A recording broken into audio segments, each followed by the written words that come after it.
Et salut YouTube, c'est Cornichon et je vous retrouve aujourd'hui de nouveau sur une Triumph. Alors normalement si tout se passe bien, j'ai déjà sorti la vidéo de l'essai de la Triumph Speed Triple RS et là, bam, la RR. Je vous emmène avec moi pour un petit essai classique autour de Metz. On va voir un petit peu ce que ça donne cette nouvelle Speed Triple 1200 RR par rapport à la RS. En tout cas j'espère que vous apprécierez la vidéo. On est parti.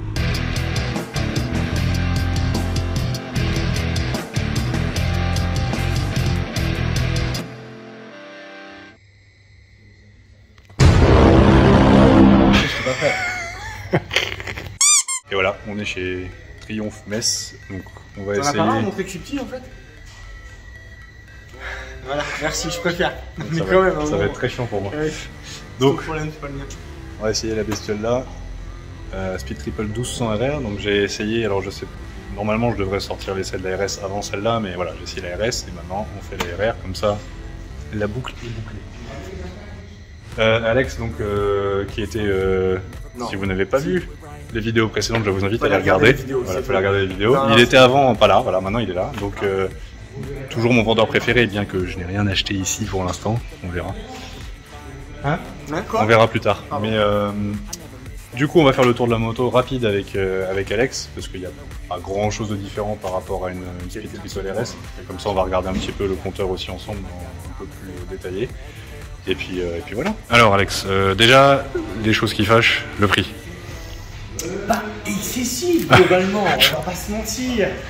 Bon. Aujourd'hui, en fait, si vous voulez, la différence par rapport au Speed Trip RS qui lui démarre à partir de 18 000 €, celle-ci, on va démarrer à 20 400 €, grosso modo, avec un peu de différence suivant les coloris. Et en fait, ce qui va jouer sur la différence de prix, alors effectivement, l'esthétique par rapport à la tête de phare, yes, et la position de conduite. Donc un peu café racer. Plus engagé sur la position. Légèrement. Avec également les pièces en carbone. Ouais. Donc c'est vrai qu'on a, ouais, on a des belles pièces en carbone. Ici, d'accord, ouais, qui sont pas sur la version, ouais, RS. Celle qui est là, ouais, également. Et à l'intérieur aussi, voilà. Ouais, c'est du vrai carbone. Hein, ouais, pas du... juste pour flatter l'ego quand on regarde sa moto. C'est pas du fait de carbone, c'est du vrai carbone.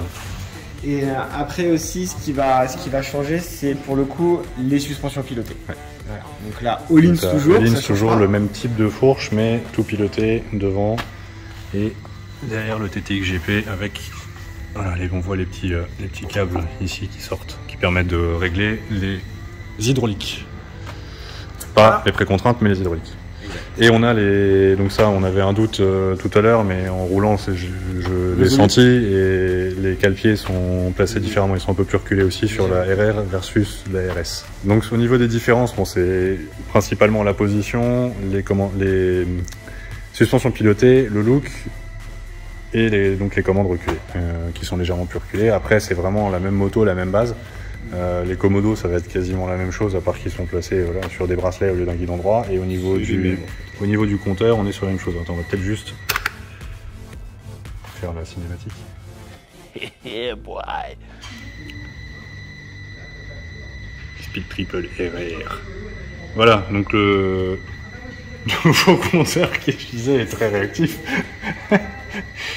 Donc, ce nouveau compteur un peu retravaillé par rapport aux versions précédentes, voilà, une nouvelle génération, toujours un peu lent, on va dire. On va voir pendant l'essai, mais au niveau réactivité, c'est un peu lent. Par contre, ils ont retravaillé quand même l'organisation des menus.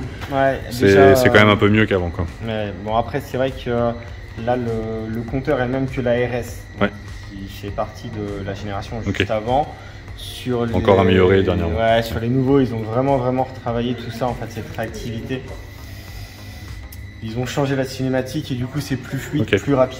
Sur, okay, la RR, c'est encore la même version que la RS, ouais, parce que c'est les mêmes motos globalement sur, oui, pas mal de points. Si ce n'est qu'ils ont complété l'interface, ouais, avec le réglage des suspensions. Avec le réglage des suspensions, ouais, principalement.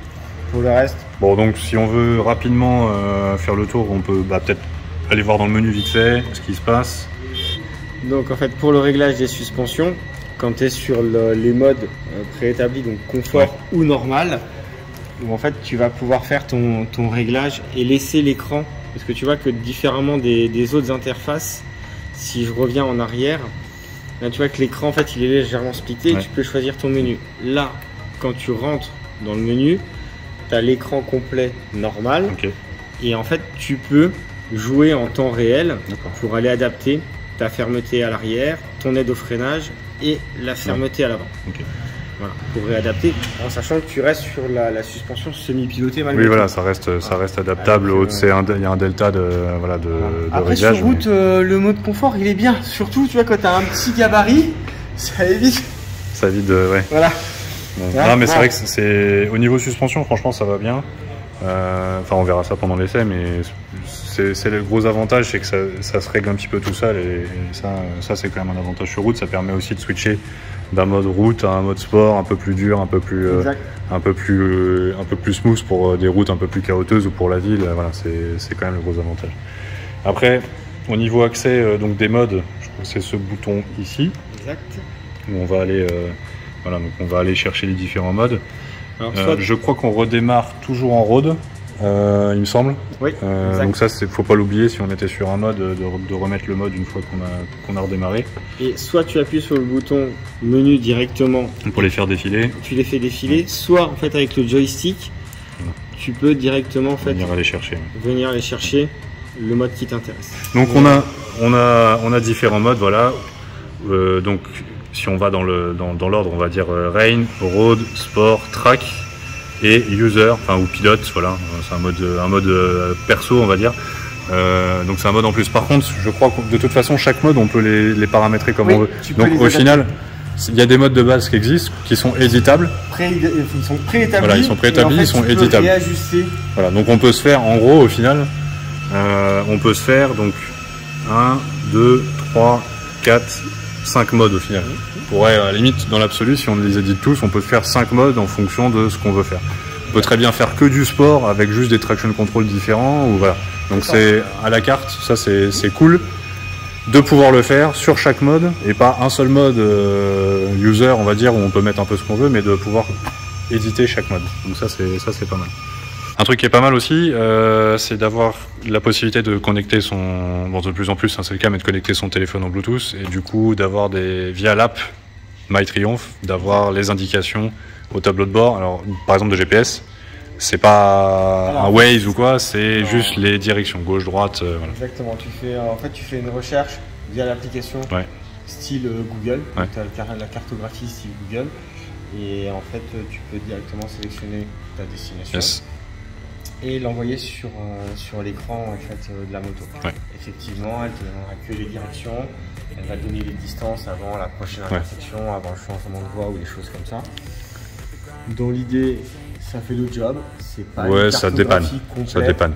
mais ça permet quand même déjà d'avoir quelque chose sans rajouter un support, sans rajouter un GPS. Ça dépanne, ça permet aussi, j'imagine, de contrôler sa musique, etc. via l'intercom qu'on peut avoir. Voilà. Téléphone, musique, toutes ces choses-là, effectivement. Donc ça c'est pratique.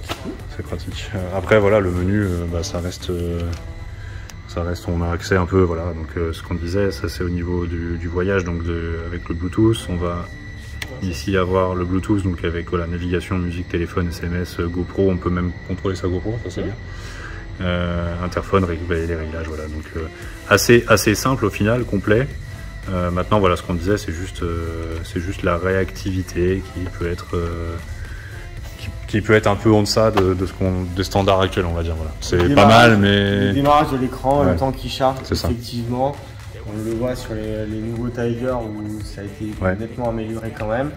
Après, une fois qu'on navigue, en fait, c'est plus une question d'habitude. En fait, une espèce de fluidité. Ouais. Et ce qui fait un peu un effet un peu plus smooth comme ça, je sais pas, un peu plus... Non mais voilà, ça reste quand même un truc d'une génération correcte. C'est pas ce qui se fait de mieux, mais c'est déjà pas mal. C'est toujours aussi grand. Ah oui. Ouais, mieux comme ça. Bon bah voilà, on est parti, on va aller essayer la bestiole. Je pense que ça va être sympa. Alex, merci de nouveau. Et puis n'hésitez pas si vous avez des questions Triumph. Ou envie de venir faire un tour, d'avoir une offre pour une moto quoi. Puis je crois que tu vas venir faire des autres essais aussi encore. Ça dépend, tu payes combien? Non mais oui. Il y a des trucs sympas à essayer. Il y a notamment espèce de cathédrale là, 2 litres 3 je crois, un truc comme ça. 2 litres 5. 2 litres 5 maintenant. Ah, c'est les anciennes. Non, mais non, excuse-moi. s'il te plaît quand même. Excuse-moi, 2 litres 5, donc il y a peut-être des trucs sympas à essayer, un petit peu différents, pas forcément. On a bien compris le downsizing chez Triumph, ça, du coup, ouais. parce que du coup. C'est ça. Downsize 2 litres 5. Oui, voilà. Bah, pour une voiture, c'est pas beaucoup. Non, mais gros moteur, tu consommes moins.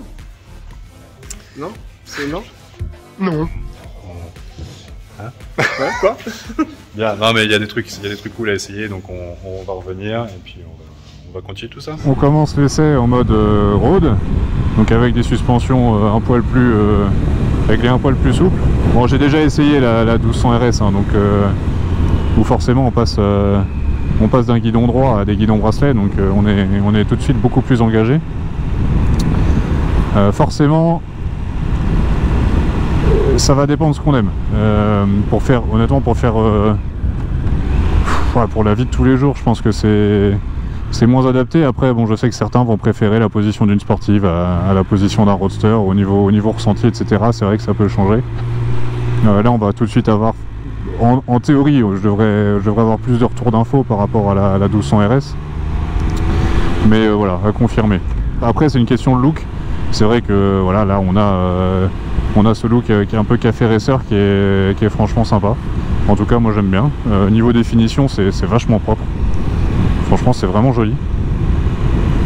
Là, même au niveau du poste de pilotage, on a des petits morceaux de carbone à gauche à droite. Ça fait plaisir à l'œil. Donc ouais, non, c'est cool. Ça, c'est cool. Vraiment une jolie moto. Ça change un petit peu. Après, l'autre avantage donc du coup de la 1200 RR par rapport à la 1200 RS, c'est qu'on a là les suspensions pilotées. Donc qui vont ici sur ce modèle là, alors soit on se fait des modes user, donc vraiment des settings à la carte, qu'on peut laisser en fixe, soit on va laisser la moto gérer toute seule et elle va être plus ou moins rigide en fonction des modes. Donc là je suis en mode road, elle est un peu assouplie, et c'est vrai qu'elle n'est pas désagréable en ville. On va essayer de se mettre en sport en ville pour voir la différence. Hop, voilà. Ouais, si c'est un poil plus rigide, on sent quand même. Après, de toute manière, elle va aussi s'étager un peu toute seule, se régler un peu toute seule, plus ou moins dur, plus ou moins souple, suivant comment on roule.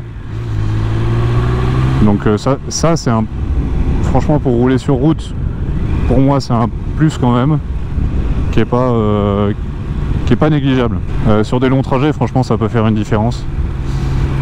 Par expérience, ça peut faire une différence. Ou quand on arrive dans une route un peu plus défoncée, où ça peut être pas mal d'avoir un mode où on a tout en sport, sauf les suspensions en route, quoi. Ça, c'est assez intéressant, en tout cas pour une utilisation route.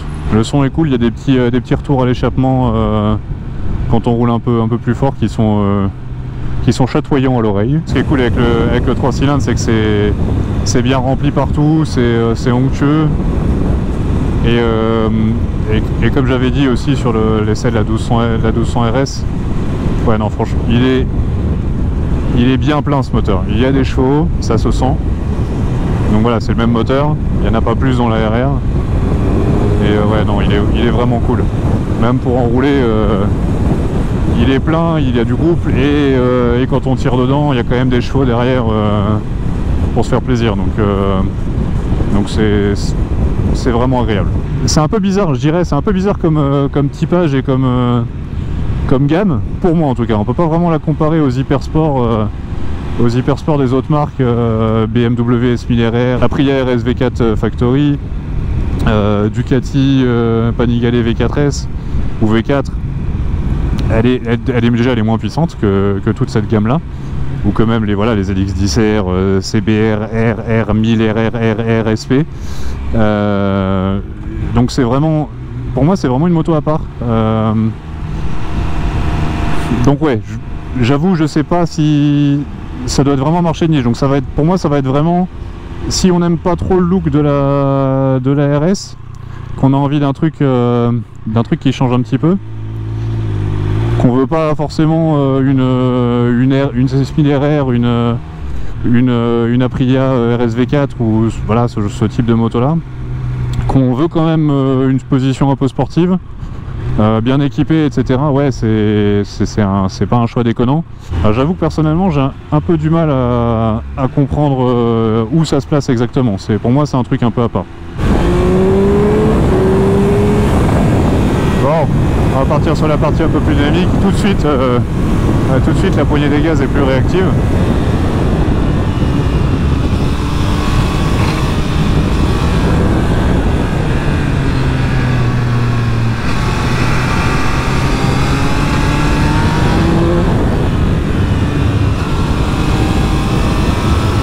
Ouais, c'est vraiment fait pour ça. Là, je suis en mode sport, on sent que le traction control est comme il faut. On pose le genou sans forcer. Ça y va tout seul. Par contre, c'est vrai que... Alors, c'est une question d'habitude. Hein.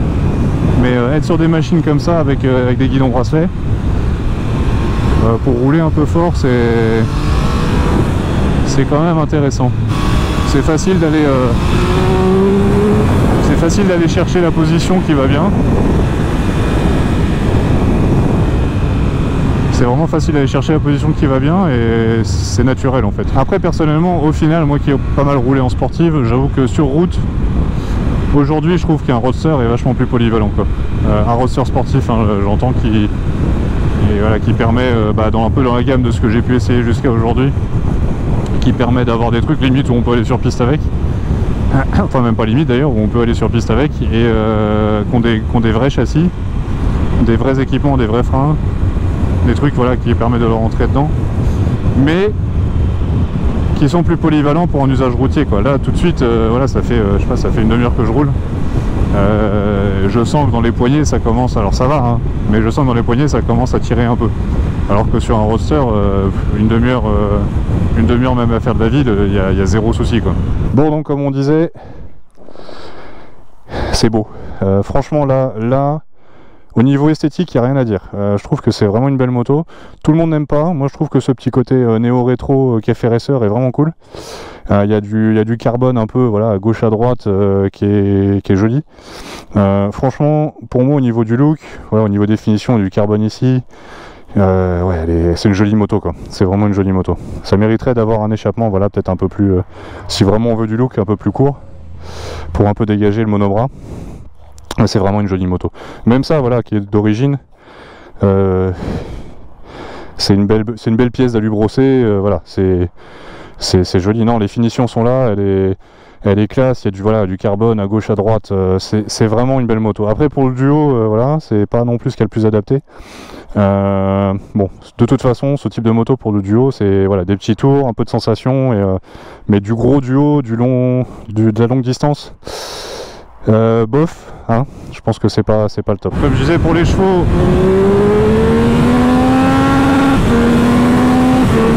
n'ayez aucun doute, ils sont là. J'ai été obligé de m'arrêter puisque merdage GoPro de nouveau. Alors oui, il faut savoir, très vite fait, là je filme avec mon Niro 7, puisque mon Niro 9 est en garantie. Voilà, parce qu'elle fait de la merde sans arrêt, donc je fais une garantie dessus. Bref, qu'est-ce que je voulais vous raconter? J'ai essayé de faire un truc que j'ai jamais fait, et vous me direz si ça vous plaît en commentaire. Les 3 plus et les 3 moins de la moto, en tout cas ce que je trouve. Alors en plus, clairement, on a le look, pour moi, qui est cool. Franchement, c'est une belle moto, bien finie. En deuxième point, je dirais que ce que je trouve un plus sur cette moto, c'est vraiment les équipements. On a du top matos, on a des suspensions électroniques, on a du Brembo Stylema, etc. Donc c'est vraiment du top matos. Et en troisième point, le comportement de la moto, qui est vraiment, quand on est à l'attaque, il est vraiment sain, il est vraiment sympa. Ça s'emmène bien, on a des bons retours d'infos, voilà, ça c'est le top. Ensuite, au niveau des moins, alors le premier, je dirais que c'est le fait qu'elle soit un peu le cul entre deux chaises, pour moi en tout cas. C'est-à-dire qu'on n'est pas sur un roadster, on est sur un roadster avec des bracelets, donc on n'est pas non plus sur une sportive. C'est un peu, voilà, c'est un peu le cul entre deux chaises. Pour moi, c'est pas forcément judicieux de pas être aussi radical que les sportives dans cette catégorie-là. et d'être un peu trop radical pour le Roadster. Au niveau du deuxième moins, pour moi c'est vraiment au niveau de la réactivité de l'écran. C'est mieux qu'avant. La navigation dans les menus, ça va, je pense que c'est une question d'habitude, ça se fait pas trop mal. Mais au niveau de la réactivité, ça, je pense que ça pourrait être quand même beaucoup mieux. Donc ça, il y a un petit peu de taf peut-être là-dessus pour les gens de chez Triumph. Et le troisième moins, j'en ai pas trouvé. Voilà, c'est une jolie moto, c'est sympa, c'est bien fini. Franchement, c'est agréable à rouler, etc. Il n'y a aucun souci. Donc ça c'est cool. Peut-être le seul truc, je crois, qu'on pourrait un petit peu, qui peut éventuellement être un petit peu agaçant, c'est la moto se remet en mode road à chaque redémarrage, je crois. Il me semble que c'est le cas. Du coup ça c'est vrai que ça peut être un peu embêtant quand on se fait une balade, qu'on s'arrête en plein milieu d'une petite route sympa, qu'on repart, bah, on se retombe en mode road, donc il faut penser à se remettre dans le mode qu'on veut. Pas ultra gênant, mais c'est des petits trucs un petit peu agaçants, on va dire. En tout cas, je voulais en profiter pour remercier Triumph Metz pour le prêt de la moto. Encore une belle machine à laisser chez Cornichon. Bon, en tout cas, merci d'avoir regardé la vidéo jusque là, j'espère qu'elle vous aura plu, donc n'hésitez pas à le mettre en commentaire, à mettre un petit pouce bleu, à partager la vidéo, à vous abonner, c'est important. Comme d'habitude, bah, prenez soin de vous et de vos proches, et n'oubliez pas, jamais plus vite qu'à fond. Ciao!